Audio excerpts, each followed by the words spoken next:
So, good day guys.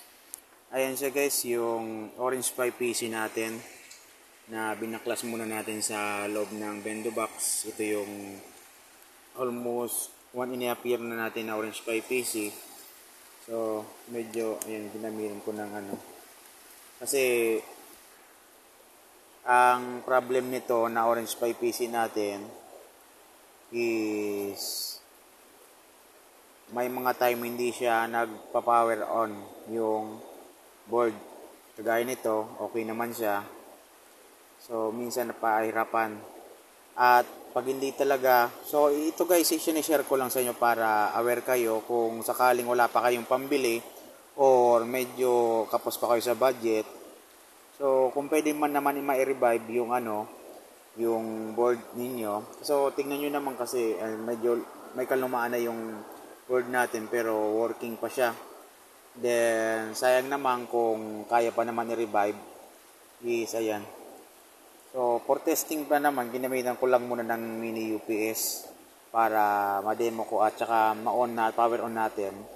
Then, ito share ko lang sa inyo guys.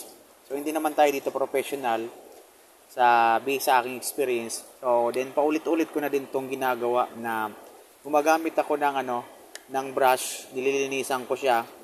Ayan, tignan nyo, ang dumi na ng brush. Then, tapos, gumagamit ako ng alcohol, guys. So, hindi naman sa sa, yun, baka sabihin ng iba is,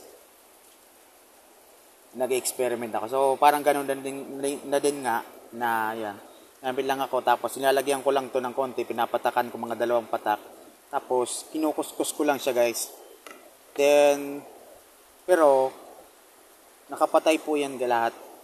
Tanggal ko lahat ng mga ng mga nakasaksak. Tanggal ko to na power adapter niya sa And then, tawag dito.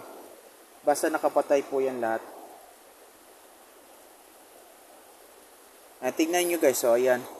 Ayan yung nagkukos ng, minsan ayan yung natin, Orange Pi PC yan. Minsan dito na sa may problem kailangan palitan natin. So pinalitan natin to yung niya, yung cord niya, yung sa power niya, socket niya. Then, ayan, minsan namamatay-matay yung niya. Pero goods pa naman pag nire-reflash ko siya.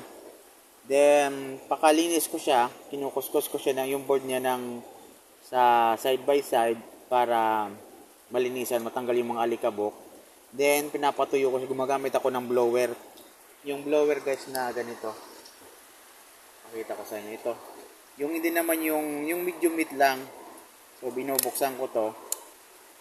Then, pagkatapos, binoblower ko siya, pagkatapos kuskusin ng 2 ng alcohol.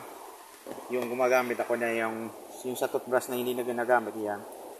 Kinukuskus ko siya din. Pinapatuyot ko siya ng mga almost mga 3 hours. 3 hours bago ko siya balikan. So yun. Kahit 1 hour lang basta tuyong-tuyo na siya yung board niya. Pwede nyo na siyang i-testing. Then kailangan naka-reflash ulit yung nyo. Try nyo i-reflash yung SD card. So, working na yan guys. So, almost 1.5 year na to sa akin.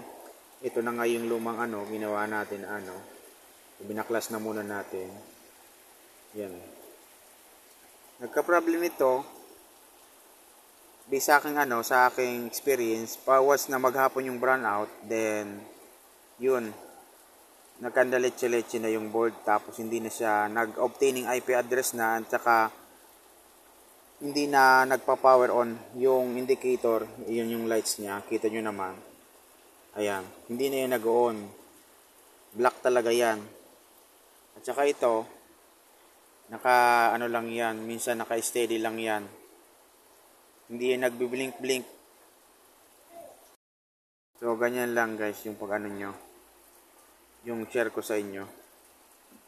So, sana may na-share ako sa inyo or nakakaroon kayo ng idea para kung walang budget, wala pa kayong budget na pambili ng board, is try nyo muna to. So wala naman mawawala kung sira na talaga, is pwede nyo nang palitan. Pero ganun lang yung subukan nyo lang, gamit kayo ng alcohol. Ito yung ginamit nating alcohol, brush lang natin. Then, ganun na. So, siguro nasa pang 3 months ko naman siyang ganito, binunas. Tapos balik naman sa ano. So, ganun lang guys yung ano, ulit-ulit yung gawin para kung in case na ano, na wala pa kayong budget, linisan nyo lang yung board, then reflash nyo. Reflash nyo muna, wag nyo ilagay yung SD card doon sa ano, socket niya. Brasan nyo muna din, patuyuin nyo ng 3 hours. Then, gamit kayo ng blower, mas mainam. Ayan. So, ayan guys. Pwede na naman natin tong gamitin kasi working na siya.